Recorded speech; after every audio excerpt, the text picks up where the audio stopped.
My name is Claire Whitmore, and 2 years ago my husband died in an explosion. The official report called it an accident, a gas leak at a warehouse he was inspecting. But deep down, I've never accepted that explanation. Daniel was meticulous, careful. He kept backups of everything, logged his meetings, checked every system twice. He didn't just walk into a death trap without warning. And there were signs, even then: paranoia in his journal, late-night phone calls he wouldn't explain, sudden shifts in his behavior. I didn't push at the time. I regret that now. After the funeral, I tried to move on. I told myself it was just grief making me see shadows. But when the first envelope arrived, gray ash inside and a name I didn't recognize, I felt something shift. It wasn't just strange. It was deliberate, threatening. And when I found out that the man named in the envelope had died in a fire just days later, I knew something darker was at play. Then more envelopes came. More names, more deaths. I went to the police. I didn't expect to see him again, Detective Irwin, the man I once trusted with my heart, before he vanished from my life without a word. Cold cases, he'd said, pressures I wouldn't understand. And yet, despite everything, when I saw him again, part of me believed he'd be the one to unravel the truth. About Daniel, about the fires, about whoever was sending these warnings, or invitations, to something I couldn't yet see. I don't know what it makes me, asking for his help. Desperate? Reckless? All I know is, my husband may have been murdered, and Detective Irwin is going to find out. Detective Irwin had seen grief in many forms, but there was something unusually contained about Claire Whitmore. She sat upright, across from him in the precinct interview room, a silk scarf knotted perfectly around her neck, despite the heat. The first envelope came 2 weeks ago, she said, sliding it toward him. Inside was fine grey ash and a slip of paper with a single name, Leonard F. Collins. Irwin studied the handwriting, clean, precise, printed in block letters. Do you know him? She shook her head. I looked him up. He died 3 days later, in a house fire. Irwin leaned forward. And now you've received more. Claire opened her purse and removed a small stack. Each envelope was identical, standard white, postmarked locally, containing ashes and a name. 3 names, 3 deaths, all fire-related. Irwin's stomach turned. He flipped through the names, recognizing one, Alma Torres, a former city clerk accused of accepting bribes but never prosecuted. This isn't coincidence, he murmured. That's what I thought, too, Claire replied. Her gaze lingered on him longer than necessary. That's why I called you. Claire Whitmore. The name had once meant everything to Irwin. Their relationship ended not in flames, but in silence. Irwin had been consumed by a triple homicide case. He stopped returning calls. She stopped leaving messages. Now she was here, surrounded by mystery and loss, and Irwin couldn't decide if fate was mocking him or offering redemption. He filed a preliminary report and called in CSU to analyze the contents of the envelopes. Forensics confirmed the ash was fine and inorganic, consistent with high-temperature incineration, industrial grade. No traces of DNA, but unusually high levels of calcium and trace metals. Too uniform to be natural remains. He ordered background checks on the named victims. All 3 had checkered histories. All had been loosely connected to city development contracts, several of which had been red-flagged years earlier by a whistleblower. Daniel Whitmore, Claire's late husband. Irwin brought the case to his captain. We've got a potential serial killer with a message. They're selecting victims with a shared past, connected to corruption. They're sending the ash in advance. It's a warning, maybe a judgment. The captain rubbed his temples. You sure this isn't someone playing with you? Your history with the widow complicates things.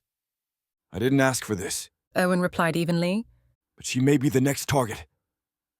Surveillance was placed on Claire's home. Irwin checked the mail with her daily. Forensics dusted the envelopes, no usable prints. The paper and ink were commercially available. All postmarked from Midtown Station, but the post office had no cameras covering the drop boxes. Claire, for her part, remained composed. At times, too composed. Irwin couldn't help wondering if she knew more than she let on. The 4th envelope arrived on a Thursday morning. Claire called Irwin immediately. Name, Karen Morello, a former public accounts officer who served time for embezzlement. Irwin's team ran point. Morello's body was found inside her car. The interior reduced to blackened metal. The fire originated from inside the dashboard. No ignition residue, no accelerants, no broken entry, Someone's bypassing every known arson profile. said arson investigator Rebecca Ung as she examined the car remains. Rebecca was sharp and methodical, a rising star in the department. Irwin had worked with her on 3 previous cases, and their connection had once extended to drinks and a kiss neither mentioned again. Claire and Rebecca met at the precinct. The tension was palpable. Afterward, Rebecca didn't mince words. She's not just a widow, Irwin. She's holding something back, and you're too close. You think she's involved? I think she's scared of the wrong thing. Irwin pulled Daniel Whitmore's old case file. Officially, he died in a warehouse explosion, but the investigation had been rushed.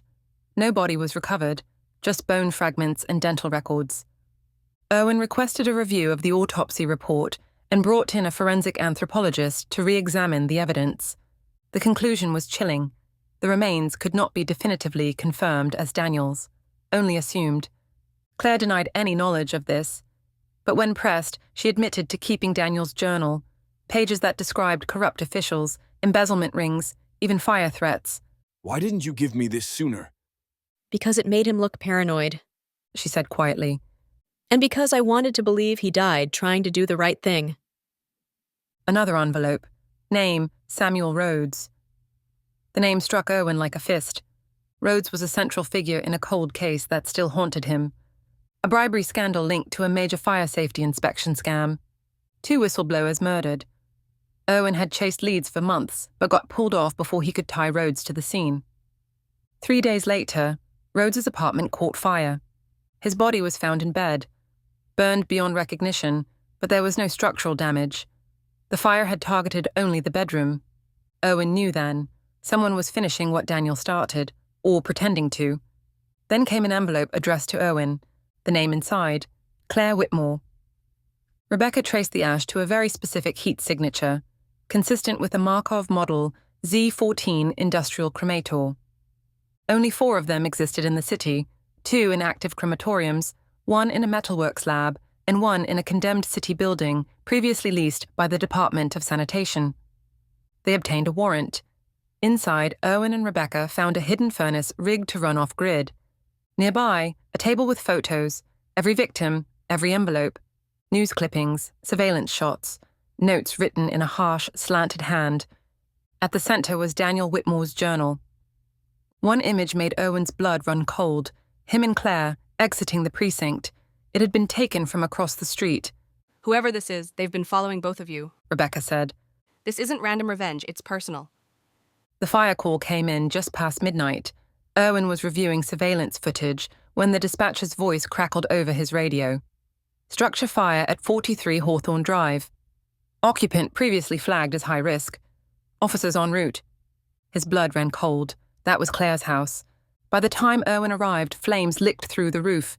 Firefighters battled to control the blaze, their figures haloed in smoke and blinking lights.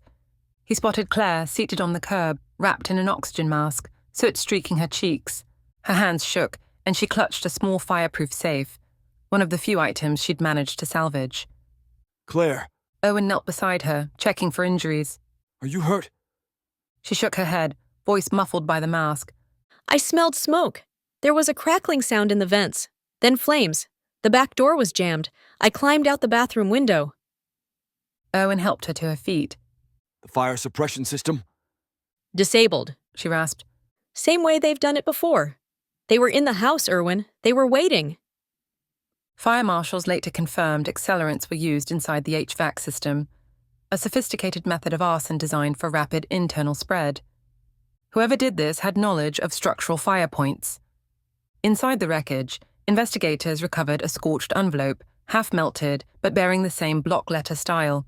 Claire's name, once again. Irwin paced outside the ruins, heart pounding.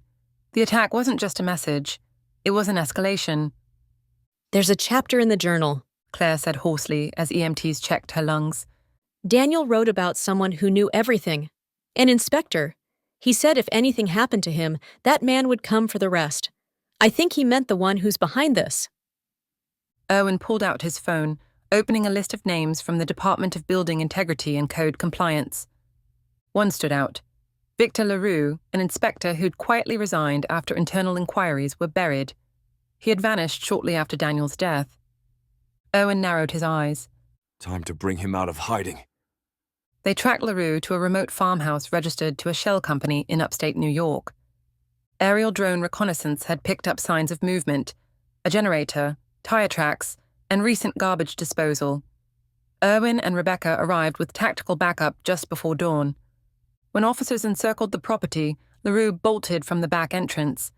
He sprinted toward the woods, but Irwin was faster. Years of chasing suspects kicked in.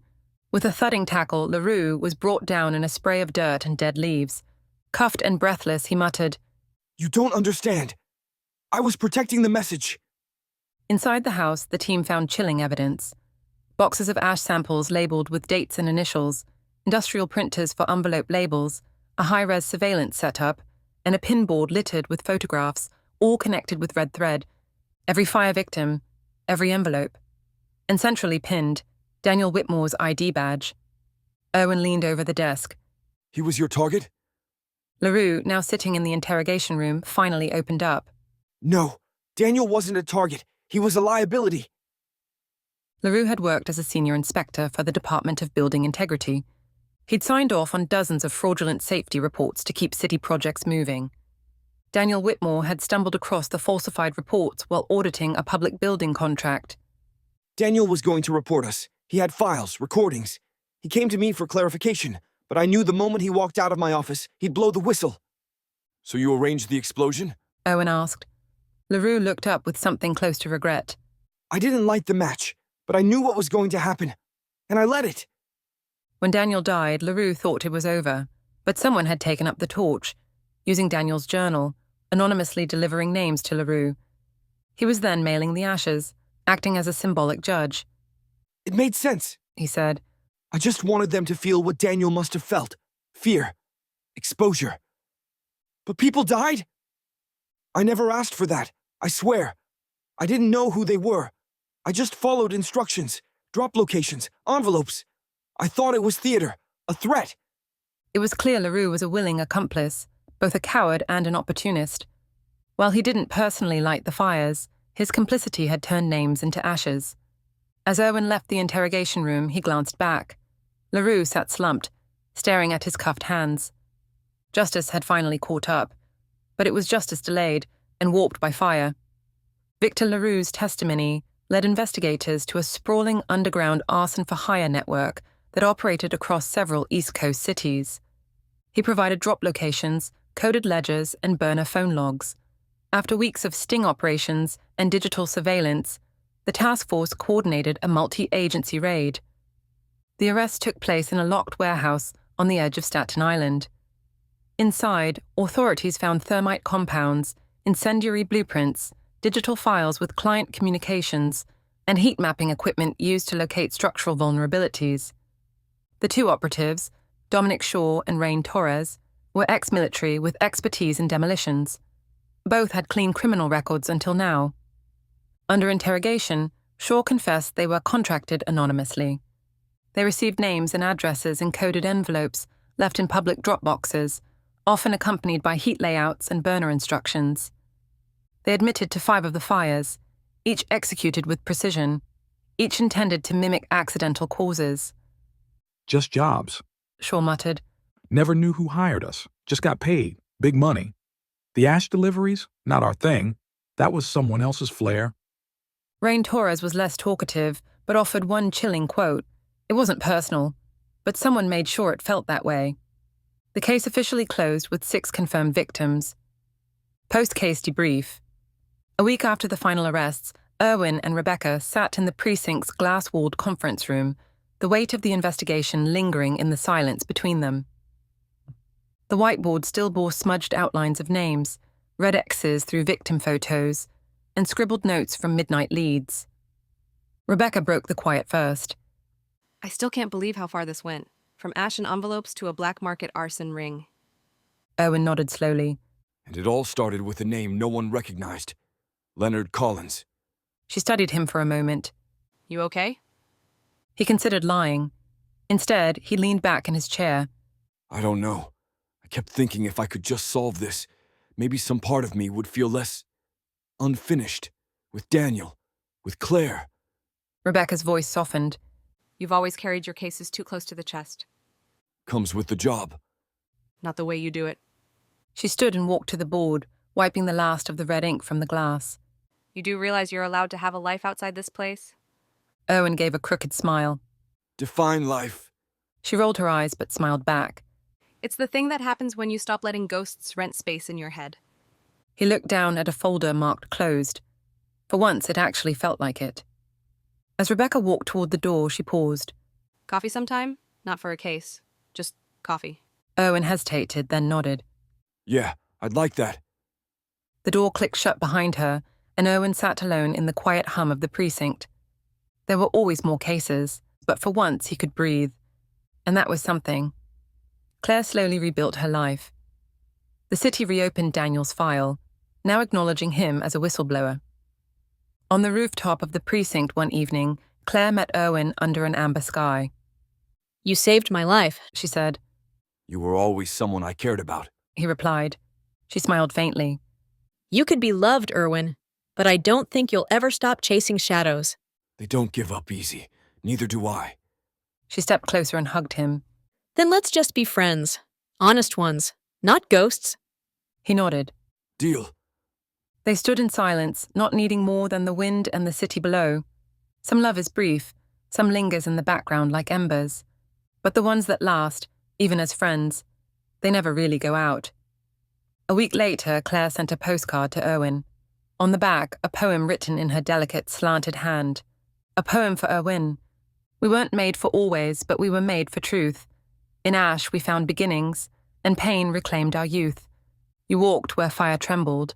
I waited in its glow. Not every spark's a promise, but some still help us grow. You gave me back the silence, where I could breathe again. Not love, not loss, but something. A friendship forged from flame. In smoke we met, in ash we stood, hearts once tangled, now understood. A flame that sparked, then chose not to burn, paths that crossed but did not return. I saw the man beyond the badge. He felt her calm behind the damage.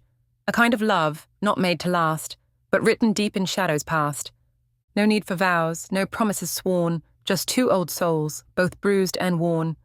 And in the silence where longing ends, they found the grace of steadfast friends.